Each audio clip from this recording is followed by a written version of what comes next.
All right, let's try this again. For those who are on here that have been on here, hey, thank you for staying. I have had 10 minutes of, delay on there again.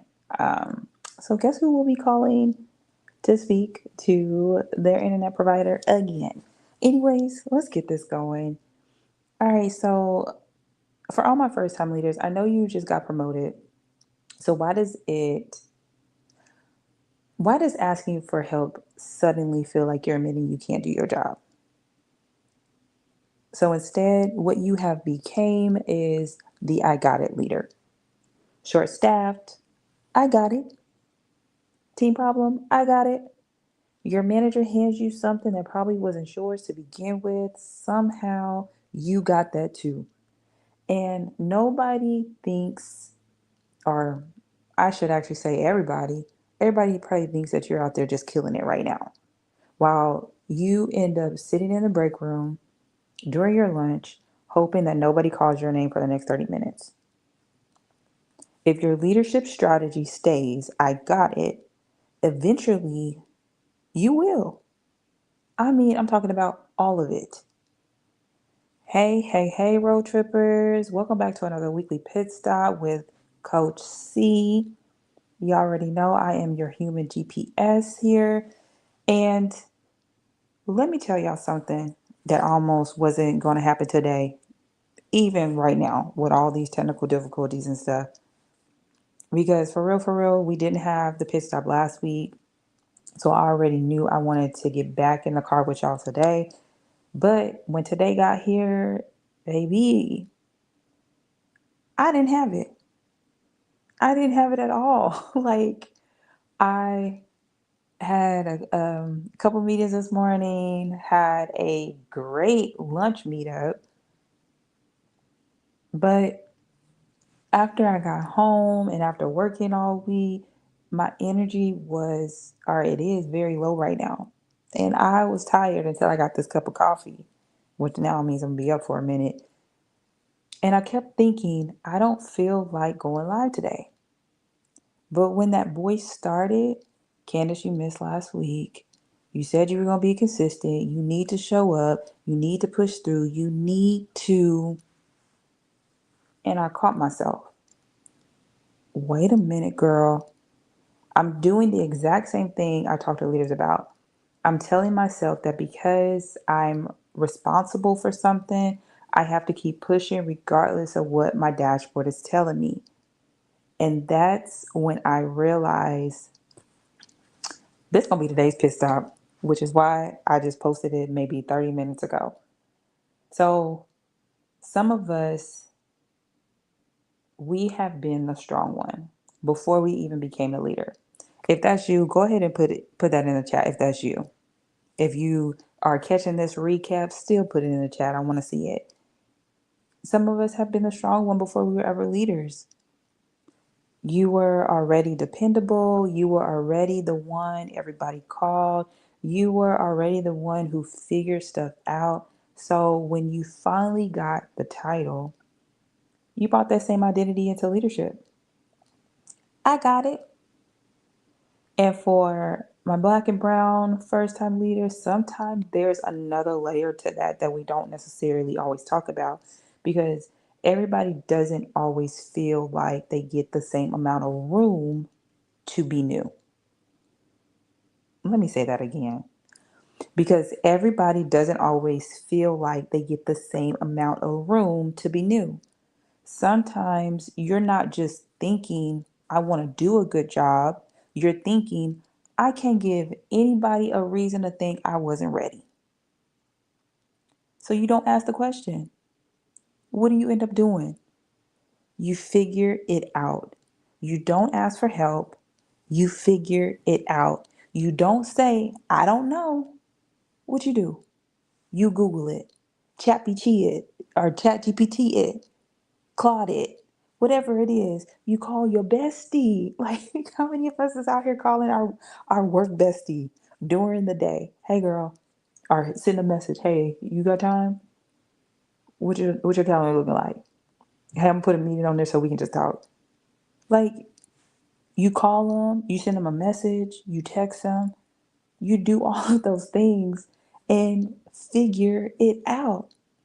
But somewhere along the way, we stopped learning leadership and we actually started proving leadership.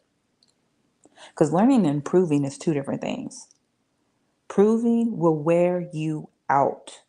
You hear me? It is going to wear you out when you're constantly having to prove who you are. Here's what's funny about becoming the I Got It leader. People believe you. A show of hands, put it in the chat, hit that show of hand, drop that show of hand emoji, that hand emoji. People really believe you. People believe you when you become the I Got It leader. You keep saying you got it. And they're like, oh, okay, here you go. Oh, another assignment, here you go. Another problem, here you go. Another responsibility, oh, here you go. Another thing that wasn't yours. If your answer to everything at work is, I got it, eventually everything is exactly what you're going to have. The assignment, the problem, the stress, and the burnout. How many of y'all are burnt out right now? Go ahead and drop that in the chat for me. If you just drop burnt out. Burnt out. So here's a sentence I need you to remember, and I need you to maybe jot it down or whatever. Being able to carry it doesn't mean it belongs to you. Like I said earlier, a lot of us grew up being the strong one. Some of us, a lot of times, I see it as I have more conversations with the person who's the firstborn. You feel like you got to be the most responsible one because that was like something that was put onto you. That responsibility was put onto you, or that title, or that those responsibilities were put onto you. Whatever the case is. Again, being able to carry it doesn't mean it belongs to you. Now, don't leave here saying, Coach C told me not to work hard. No, ma'am, that is not what I am saying. I am not saying that at all. I'm saying leadership isn't proving how much you can carry. Leadership is knowing what needs to be carried and who needs to carry it. Because if you personally answer every question, fix every problem, take every assignment, and jump into every time somebody struggles, your team eventually learns, if I wait long enough, my leader will do it. Like I said earlier, I had a great lunch meetup, and this is actually what I was talking about is how I'm just gonna put out there when it comes to my Gen Z team members, because I'm still in this with y'all. So I'm not saying anything that I'm not walking through as well. However, I got wisdom behind me. But I was sitting there telling her, and I was like, yeah, whenever my team, like if there's an issue when it comes to conflict, particularly what we were talking about, avoiding conflict, I said, when it comes to dealing with a customer regarding conflict, it is very uncomfortable for them. So a lot of times my Gen Z team members will come over to me asking me for basically stuff that they already know and the answer to it, but they come to me to ask so they can go back and say, oh, well, my boss said, blah, blah, blah, blah, blah, blah, blah, whatever. And so I always sit there and say, well, what do you think the answer is? What does our policy say? All right, so go tell them that. But don't say, my manager said, because they will constantly do that.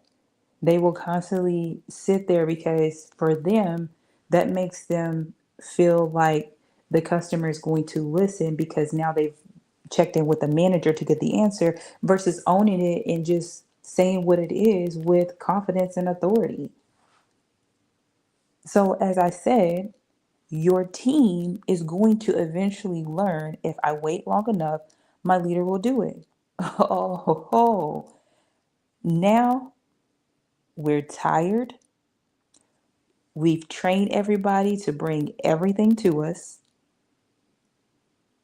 Nah, that cannot be your whole strategy as a leader, especially as a first time leader. So let me give you something that you can actually take to work tomorrow.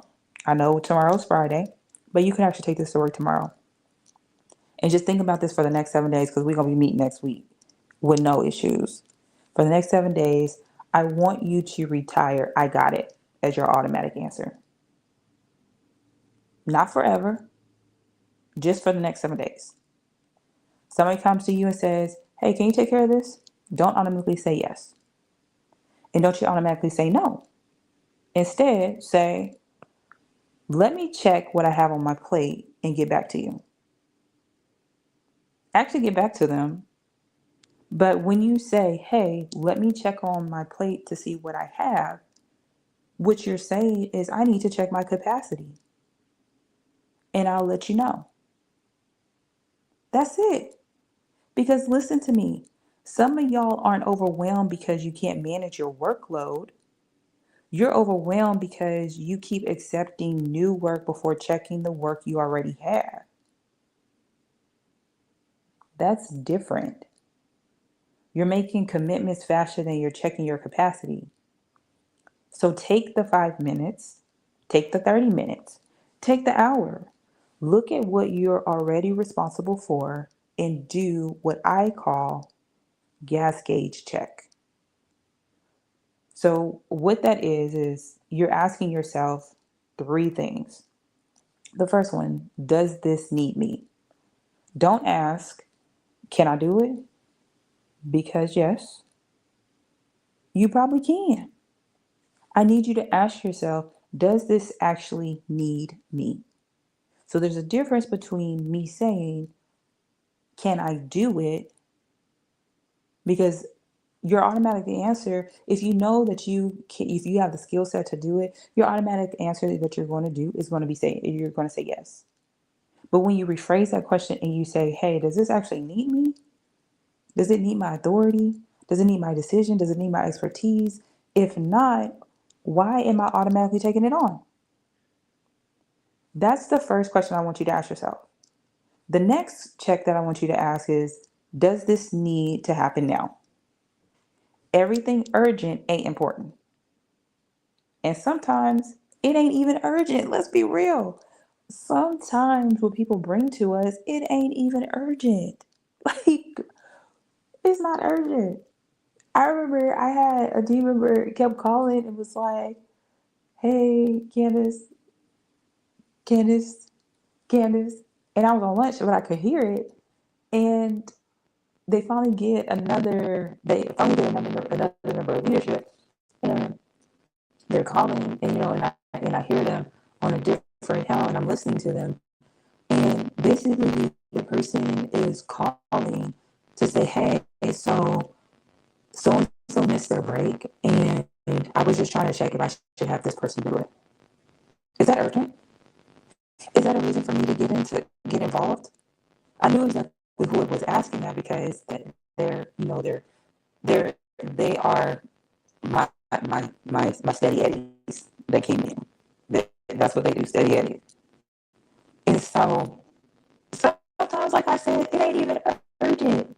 Somebody else just wants it right now. Somebody else just wants it right now. You don't have to create an emergency in your body because somebody created one in their email. I want to say that again. You don't have to create an emergency in your body because somebody created one in their email. Simply ask them, what actually happens if this waits until tomorrow? If the answer is nothing, girl, tomorrow is still on the calendar. Tomorrow may be Tuesday. Tomorrow may be Wednesday. Tomorrow may be Thursday. Tomorrow may be Friday, whatever. Tomorrow is still on the calendar. Last check that I want you to ask yourself is, who else can carry this? And this is my favorite one. Who else could own this? I'll just do it myself leaders. I don't really know what you're thinking. But Coach C, I can do it faster.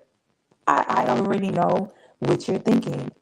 And y'all know, anytime y'all have asked a question, if somebody's not doing it the way that you want it to be done, you could, I'll just do it myself. And that's probably how you're in a relationship, but hey, that's a different topic. You could probably do it faster. I'm not taking away from you. But hear me when I say this. Your team can't learn how to drive if you keep snatching the steering wheel. Different doesn't automatically mean wrong. Let them learn. Let them come back with questions. Let them own something. That's part of leadership too. And after you check your gas gauge, then respond yes, no, tomorrow, or here's what I like to take this. That's it. Road tripper, do you hear me? A pause isn't incompetence. A pause is you leading before you commit. You don't have to prove you're capable by giving everybody an immediate yes.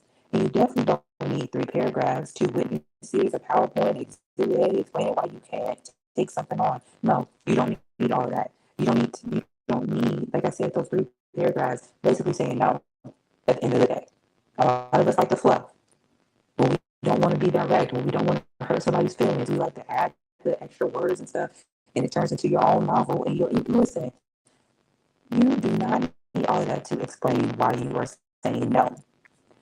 Sometimes I don't have the capacity to take that on right now. That's enough. Sometimes that is enough. So that's your challenge for the next 7 days. Catch the catch the automatic I got it that you keep saying before you say it. Check your gas gauge. Does it need me? Does it need to happen now? Who else can carry it? And then make the leadership decision. That's it. One pause, one decision, one less thing you automatically throw in your back seat. Because that's exactly what we need to do. We have to stop taking on too much stuff that gets us having us burnt out. Even like today, I was like, I don't have the capacity to do nothing else outside of hopping on here. And even this is me showing up. This is actually me showing up for me right now. I know I'm showing up for y'all on a weekly cadence, but hey, this is me showing up for me right now. And I'm going to end right here. Remember what I told y'all. This live almost didn't happen. My tank wasn't full today. It wasn't even halfway. It was at a 3/4 almost empty, if I'm being real with y'all. And because I missed last week, a part of me thought I needed to come in here and overcompensate, give y'all more, stay longer, push through. And then I'll be teaching you one thing and doing the exact opposite. So today I showed up with what I had, and what I had was enough for today's drive. Okay, Roadtripper, you don't have to run your tank on E just to prove you deserve your keys. Okay, you don't have to know everything because somebody gave you the title, and you don't have to carry everything just because you're capable of carrying it. So before you pull off, check your mirrors. What are you leaving behind? Check your dashboard. What is your leadership trying to tell you? And check your GPS. Where do you need to go next? You don't need to carry, you don't even need enough gas for the whole journey. You just need enough to make it to the next turn. You hear me? You don't need enough gas in your whole journey. You just need enough to make it to your next turn. So keep your hands on the wheel. Give yourself permission to reroute. And road tripper, keep driving. I'm Coach C, and that's what people know around here. Again, this is just a weekly pit stop where I'm having it with you, where we are just discussing whatever it is. So I know I did a lot of talking today, but anytime you all got questions, just drop it in the chat. And even if you're catching the replay right now, you can drop those questions in there. And guess what? Your coach, your human GPS, is still going to answer it because I understand what it felt like to be in your seat. Now I get to be in your passenger seat. All right, because like I say all the time, when there are no gaps, there are no limits. It's just leadership our way. Until next week.